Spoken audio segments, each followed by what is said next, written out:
अस्सलामुअलैकुम वरहमतुल्लाहि वबरकातुहू। हमारे अल्हम्दुलिल्लाह मखारिज के एतबार से हुरूफ की तरतीब चल रही है, जैसे कि हमें मुंह में ज़बान कहाँ लगानी होगी, हमें कैसे अदायगी करनी होगी, इससे हमें पता चलेगा कि हुरूफ की अदायगी कैसे होगी। तो ये ज़ा सीन सौद का हम मखरज पढ़ रहे हैं आज।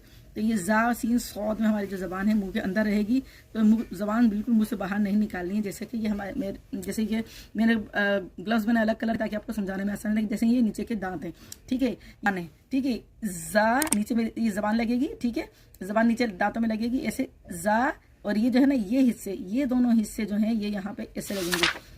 ज़ा देखे, पढ़ के देखें, आपको पता चल जाएगा, आपकी ज़बान में खुद लग रहे होंगे इंशाल्लाह।